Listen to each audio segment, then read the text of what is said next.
Olá pessoal, Idade Média.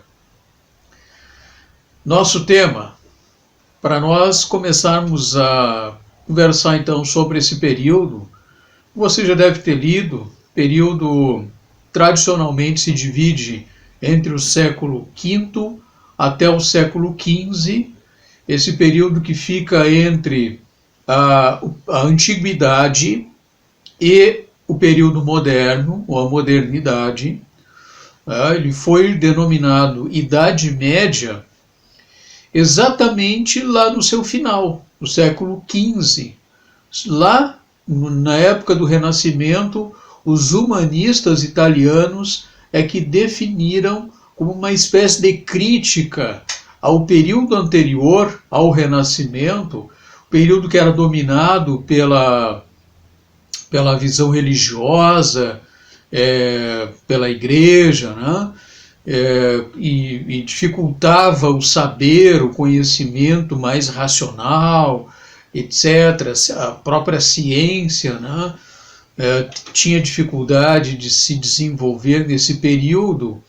Aqui os humanistas então chamaram de Idade Média.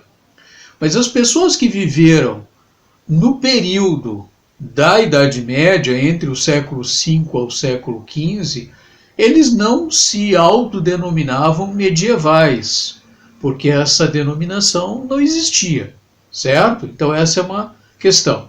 Pois bem, para a gente poder então começar a entender um pouquinho sobre a Idade Média, é preciso que a gente pegue pelo menos o século I dentro do mundo romano, que marca o chamado período da Pax Romana, né, a paz romana, o período que o governo romano, né, ele passa a estabelecer um período da chamada paz, né, começa a diminuir e terminar com as guerras de conquistas, porque era através das guerras de conquistas que os romanos conseguiam, como o próprio nome já diz, conquistar terras. Então, o Império Romano ele se tornou extremamente grande, né? Há um território muito vasto que tomou conta do sul da Europa, da Península Ibérica, da Grécia, do Oriente Médio e, por fim, o norte da África, até as guerras púnicas lá na cidade de Cartago, no norte da África. Então, o Império Romano ele terminou conquistando todo um território, na verdade 3 continentes, que envolviam o mar Mediterrâneo. Tá? Então, veja bem, eles conquistaram territórios, esses territórios conquistados viraram colônias romanas e os romanos passavam a dominar o comércio em torno do mar Mediterrâneo. Só que chegou a esse ponto que o império estava muito grande, era difícil controlar, estabelecer um controle nas fronteiras e tal, então eles param de conquistar território. Com o passar do tempo, vai haver um problema na mão de obra, porque os romanos usavam mão de obra escrava, e essa mão de obra escrava ela vinha também com as guerras. Então, chega um momento que não há mais o que conquistar, eles não conseguem mais, né, param as guerras de conquistas e com o tempo vai haver uma crise na mão de obra. Então, a partir do século I, século II mais especialmente, o Império Romano ele vai passar por uma série de crises, que eu não vou entrar aqui porque não é esse o nosso conteúdo, né? Mas assim, a gente pode dizer que houve uma crise do escravismo, foi a falta da mão de obra escrava, há uma crise de moralidade que passa a envolver os imperadores, há a crise do cristianismo, né, a crise religiosa, que é o crescimento do cristianismo dentro do Império Romano, já vou me referir a isso, né? E com isso há uma queda dos setores produtivos também, uma crise na economia, né? porque a mão de obra escrava era o que movimentava também essa economia, inclusive na área da agricultura. O que vai acontecer é que os romanos vão começar a adotar um sistema de colonato, aonde os grandes proprietários de terra eles vão começar a tornar essa terra, né, eles vão arrendar essas terras, né, para outras pessoas que passam, outras camadas mais pobres até da população, que passam a ocupar essas terras para plantar, e uma parte daquilo que eles produzem eles têm que dar ao dono da terra. Então se chama de arrendamento da terra. É um chamado sistema de colonato, isso. Né? Com esse sistema, as pessoas começam a ir mais para o campo, a trabalhar no campo, né, na agricultura e tal. As cidades começam a diminuir, a esvaziar, né, começa a haver uma ruralização da sociedade, ou seja, as pessoas começam a ir morar mais no campo do que nas cidades. Né? Rural significa campo, né, está relacionado ao campo. Bom, então a partir do século III, estou falando aqui dos anos 300, né, 301, né, por aí, século IV, na verdade. Né? O século III já temos crises, né? O século II, as crises dentro do Império começam aí, século II, século III, mas quando a gente chega no século IV, aí sim, né, anos 301 em diante, nós vamos ter no ano 313 o chamado Edito de Milão, que foi um documento assinado pelo imperador romano Constantino, que liberava os cristãos para praticarem os seus cultos normalmente. Né? Os cristãos, é bom a gente lembrar, né? O cristianismo nasce a partir, né, do século I, com a figura de Jesus de Nazaré, que nasce na Palestina, uma colônia obscura do Império Romano naquele período. Né? Jesus de Nazaré, que nasceu em Nazaré, ele nasceu e viveu dentro do judaísmo, que era a religião que dominava aquele período da Palestina, né?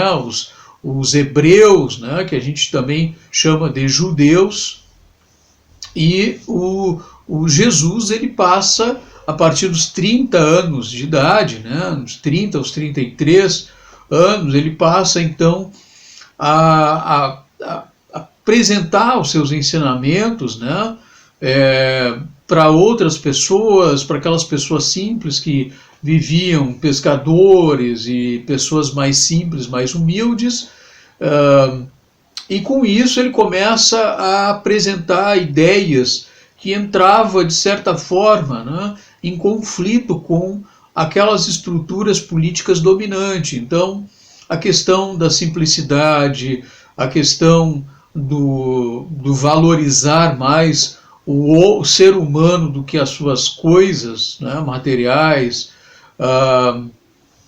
apresentar a ideia do amor, né, do perdão, dos valores morais, né, que a gente poderia chamar assim, de uma nova moral que estava ali sendo apresentada, a moral do amor, do perdão, da compreensão, da tolerância, da humildade, etc.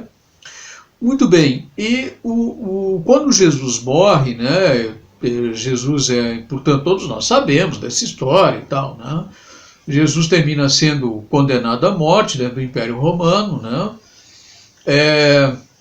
depois que ele morre, os seus seguidores permanecem, né, aqueles discípulos permanecem e tal. 20 anos depois da sua morte, então, Paulo de Tarso, que era um soldado romano que era perseguidor dos cristãos e depois vai se converter ao cristianismo, né, vai se tornar um ardoroso defensor do cristianismo.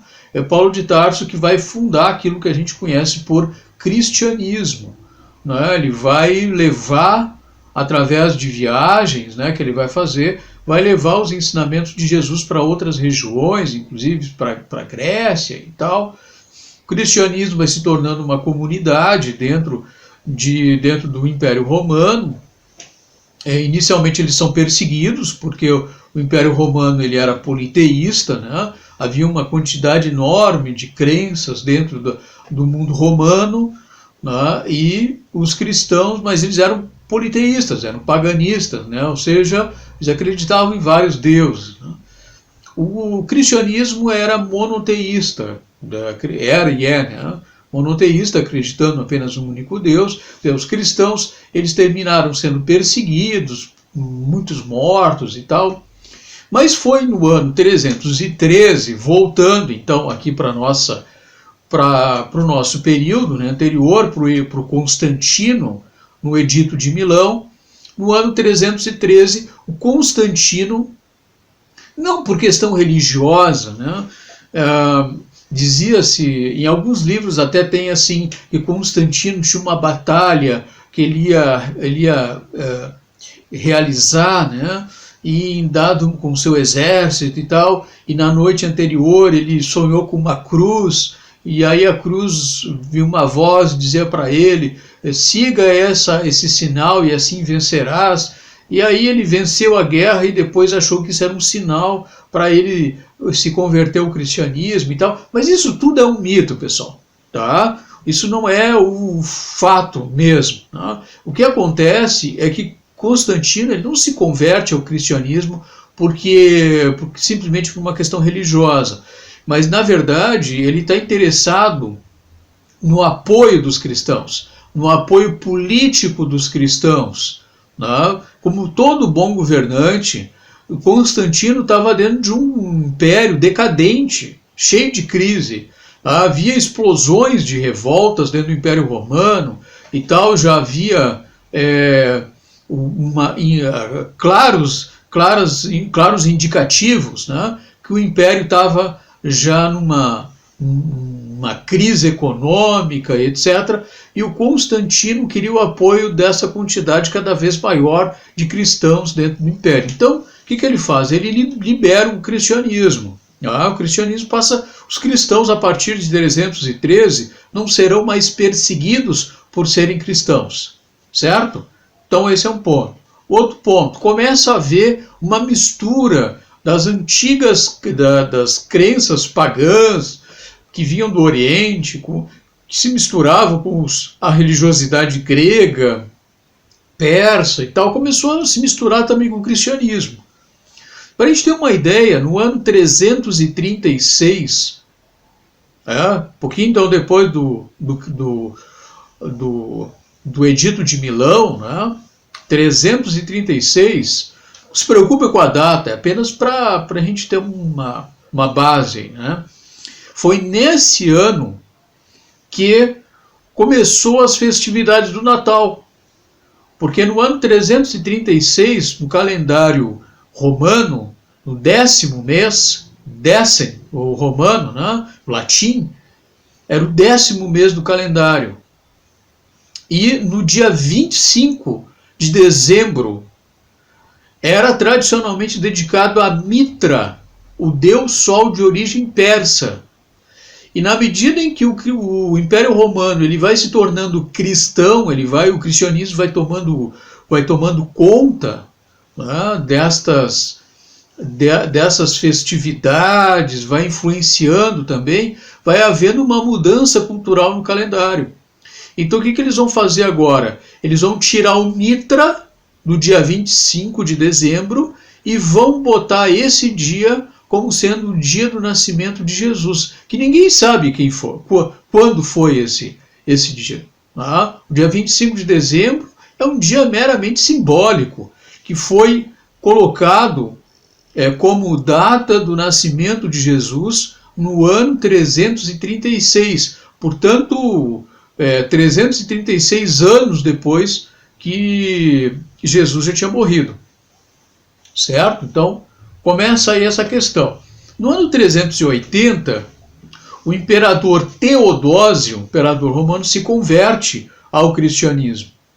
E logo depois, 391, ele vai, aí sim, tornar o cristianismo a religião oficial do Estado romano. E agora sim, agora o cristianismo vai se unir com com o poder político, a união entre a religião com o poder político dentro do Império. Tá? E cada vez mais a estrutura do Império Romano vai começar a influenciar na organização religiosa também. Tá? Se a gente pegar a própria roupa, né, os vestimentas dos primeiros sacerdotes lá atrás, né, da igreja primitiva ainda, começa a se assemelhar muito às túnicas usadas pelos romanos, pelos imperadores, pela elite romana. Bom, 300 e a partir daí agora é importante lembrar que os cristãos que antes eram perseguidos pelo Império, agora a partir de 395 passam a perseguidores, 391, desculpa, passam a perseguidores. Tá? Então, aqueles que não eram cristãos passam a ser perseguidos.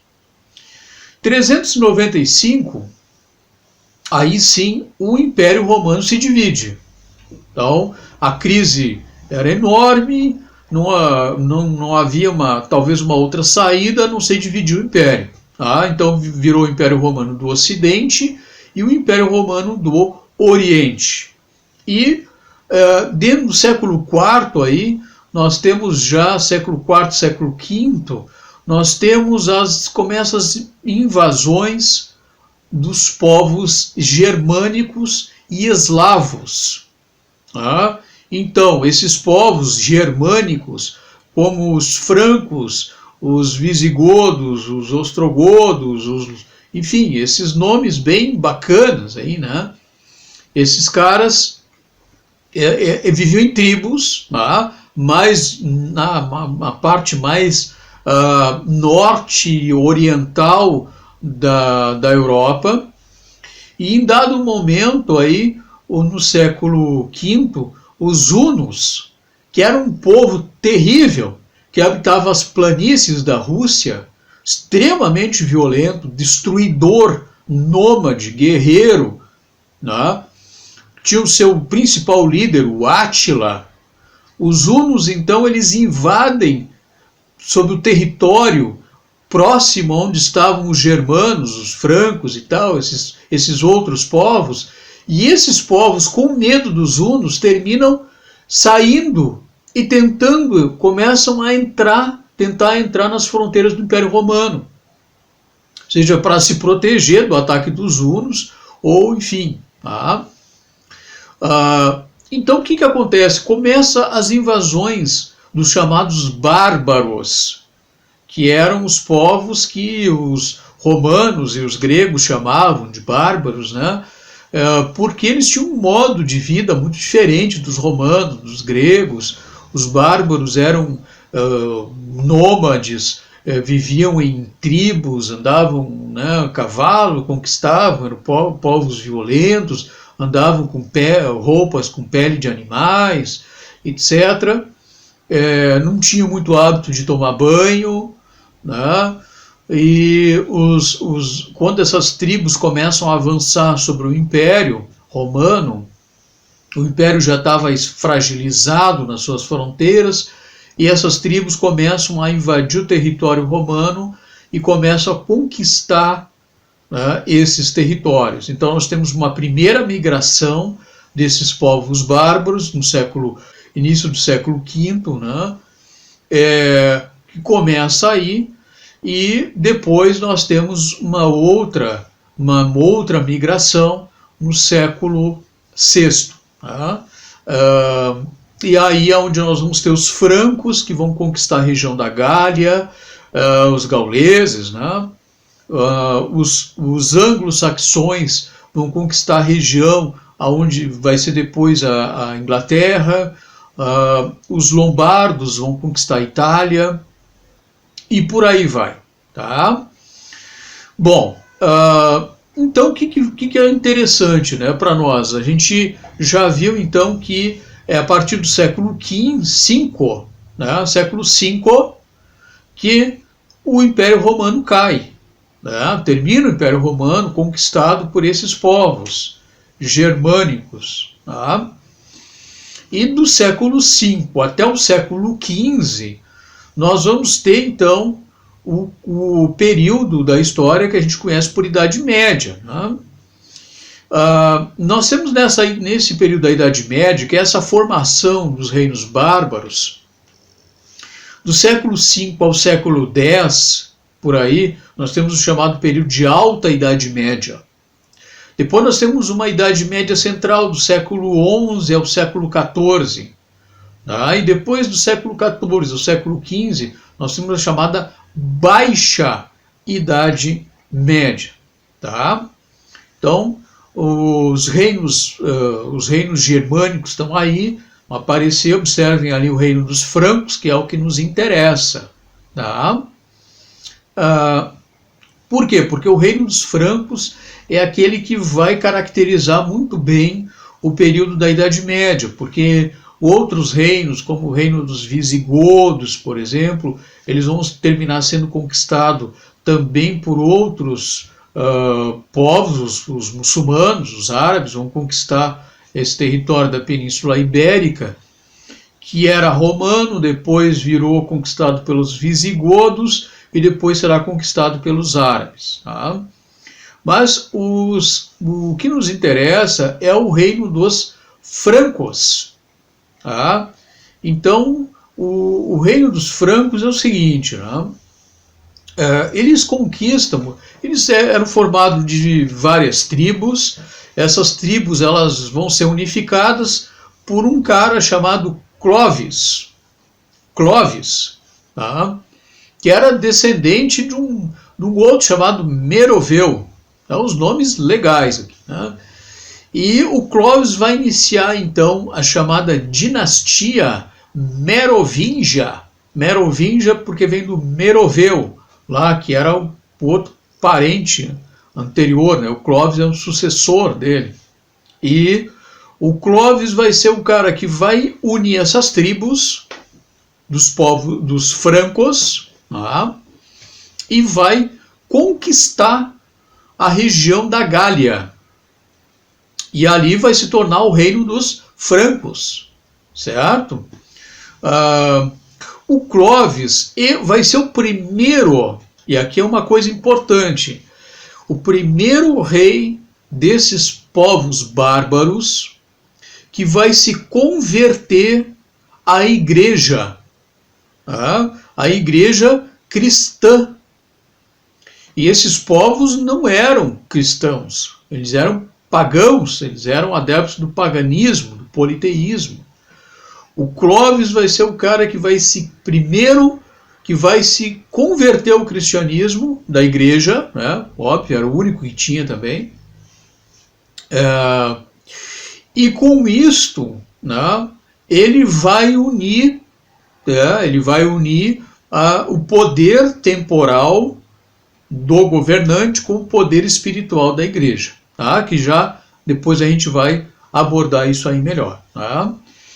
Com o passar do tempo, então, quando a gente chega no século, depois o reino dos francos ele se divide em algumas partes e tal. Quando a gente chega no século VIII, no ano 732, nós temos ali o Carlos Martel. Eu estou falando sempre dentro dos reinos dos francos, tá? O Carlos Martel, que vai ser o cara que vai barrar com o seu exército a invasão muçulmana na Europa, tá? Que também era católico e que, portanto, vai barrar a invasão dos muçulmanos, dos árabes na Europa. Tá? O Carlos Martel, ele vai ter um filho, né? O seu filho será o seu sucessor. Seu filho se chamará Pepino, que não é aquele pepino da comida, né? Pepino o Breve. O Pepino o Breve era filho do Carlos Martel. E o Pepino o Breve vai iniciar uma nova dinastia, é uma nova família que passa a comandar o rei dos francos e vai se chamar agora a dinastia Carolíngia, em função do Carlos Martel, tá? Que era pai do Pepino o Breve. E o Pepino, em 751, ele se torna rei dos francos, sendo coroado, tá, pelos membros da igreja. Então, ele vai unir com o apoio da igreja, tá, ele vai se tornar, vai ser coroado imperador dos francos aí com o apoio da igreja. Cada vez mais nós temos aqui, na formação desses reinos medievais, nós estamos aqui basicamente falando do reino dos francos, tá? A união entre a igreja, o poder espiritual e o poder político, o poder do imperador. Tá? Bom, e algumas coisas aí são importantes dentro desta questão. Nós vamos aí falar então, na segunda parte, vamos dar sequência, tá, ao período da Idade Média. Vamos dividir para não ficar muito extenso o vídeo, tá? E nós vamos falar então aí sobre os sucessores do Pepino Breve, as características da Idade Média e o poder da vassalagem. Idade Média número 2, a sequência.